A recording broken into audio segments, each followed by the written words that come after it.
Hey Spencer, how's it going?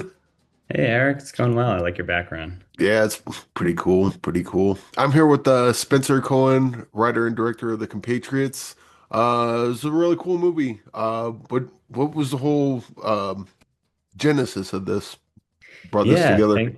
thanks for asking. Thanks for watching. I have a best friend named Alberto, and I met him pretty early on in middle school, and I didn't know about his status in this country until, many years into our friendship, until we were seniors in high school. And I always wondered why, he wouldn't stay out with us later at night, go out to the parties, was very by the books kind of kid. And it wasn't until later in high school when he told me he didn't have permanent status in this country that I thought he was any different than myself. And over the years, the issue of DACA and Dreamers have become more and more in the news, and his status has been tested a few times. And so, we were chatting and we thought, hey, how do we, combine our skills and figure out a way to talk about this issue? And our favorite films growing up were buddy comedies. So stuff like, I Love You, Man and Super Bad. And so we're like, hey, why don't we make a buddy comedy and also maybe, teach people about what someone with who has been brought to the United States at a very young age has to deal with on a daily basis.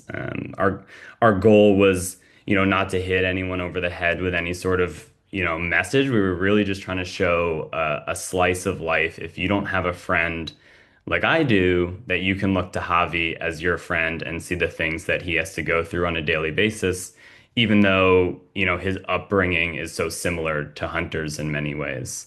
So yeah, that was the genesis of the project. How much of this movie was similar to your friends, what they had to go through, and what was maybe similar to them at the time, but maybe has changed since? Yeah, so the characters obviously of Hunter and Javi have changed a lot from just our friendship and from who we are as people, and that was for a lot of reasons. The as I started writing this script about 10 years ago, and laws have changed, legality has changed, timelines have changed when people have been brought here. So there were a lot of conversations, late night conversations with Alberto and me about like how much immigration do we talk about? How much of the legal issues do we talk about?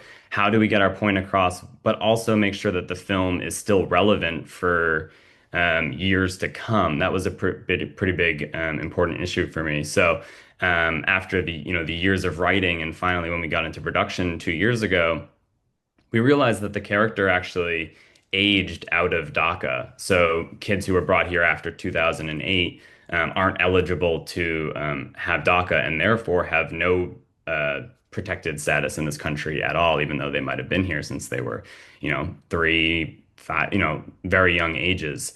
So that's who Javi is, and that is different from Alberto in many ways. And it was important for me to tell people like there are kids graduating high school. There are kids in college right now, kids who have been here for decades who don't have any protection in this country. Yeah, let alone people that just grew up here and had no idea until ICE comes at their door and they're like, wait, what's going on?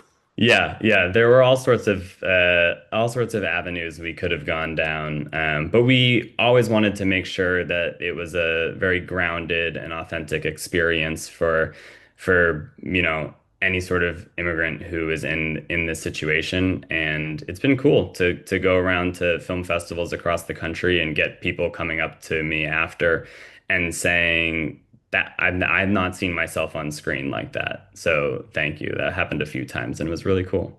What was it like getting the cast together? Because like as in most movies, like if the relationship, like especially character pieces like this, if the relationships don't sing on screen, the movie kind of falls apart. And so I think casting usually is very important, probably undersung a lot in a lot of movies. Yeah, it was super important, and we worked with Boston Casting. We shot the film in Boston, and Boston Casting is a great agency that really helped pull together some unbelievable actors for us. And we didn't have budgets to go for more recognizable actors, but what that allowed us to do is to be really picky with those actors who did submit to us. And that allowed us to do chemistry reads, which you don't often get to do. You might pick two actors and hope they work well together on screen, but we were actually able to bring all these actors in person, which was great because it was kind of like we shot this movie 2 years ago, so it was kind of on that tail end of COVID. But so it was kind of one of the first times in a while a lot of actors were actually able to come in and audition in person. And so we had this like fire drill session where one Javi would get up there with one hunter and they would go, and then that hunter would leave, another hunter would come in, that Javi would leave, a Tracy would come in, and we got to run this circuit for a while and you really get to see like who blended with who. There's all sorts of things come into factor. There might be a good actor, but he might be 6'5", and the Javi you really like is 5'2". That obviously wasn't the case, but there were occasions where so many things have to go into the casting process, and being able to see them in person and not just on a Zoom interview was really helpful, and I think helped make the chemistry that you see on screen between Javi and Hunter, Hunter and Tracy, Javi and Tracy, even Ryan, like they all have this very familiar feel, and they all worked really well together. I was so blessed to have all of them on my cast. Yeah, and it's always good to have like name actors because they help sell the movie. But at the same time, with this, like I didn't know Rafael Silva before this, and watching the movie, I just see him as Javi. So it's sort of a gift that you didn't know you had. Yeah, and it's pretty crazy. Like that's a really good point. Is that Javi was a character for a while. We thought we would have trouble finding. We weren't quite sure where he would come from. We weren't quite sure how we would get that right blend. We wanted it to be super authentic. And we were casting out of Boston, so we were like, oh, we might have to reach out to LA, we might have to reach out to New York, we might have to reach out to some bigger markets. And we put out a call for a table read like a couple months before, and someone saw it who sent it to Rafa, and he showed up at our table read. And everyone else at the table read was great, but I cued in on Rafa. I was like, wait a second, this guy's really good, and he actually fits the character profile. And then we had him submit a tape to, and then we were like, okay, this is our guy. I mean, he's incredible. Yeah. Well, the Compatriots will open on Apple, iTunes, Amazon, and all major platforms in the US and Canada on September 16th.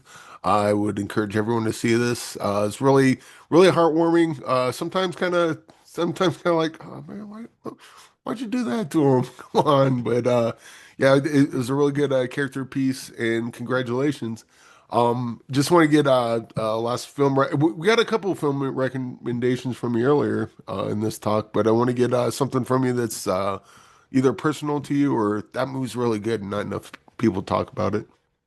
Oh, sure. Yeah. So, as I said, I was on the festival circuit for about, a whole year, and I saw so many great, smaller independent films. But one in particular that I really enjoyed was called Hang Dog. It was from another, New England filmmaker. They were up in Maine. They shot it in Portland. And it's a really beautiful piece about, a man trying to, go through a time, and the all the decisions he has to make with his girlfriend. And it was a small, really beautiful, well shot piece. And yeah, I think everyone should go see it and support local filmmakers like that.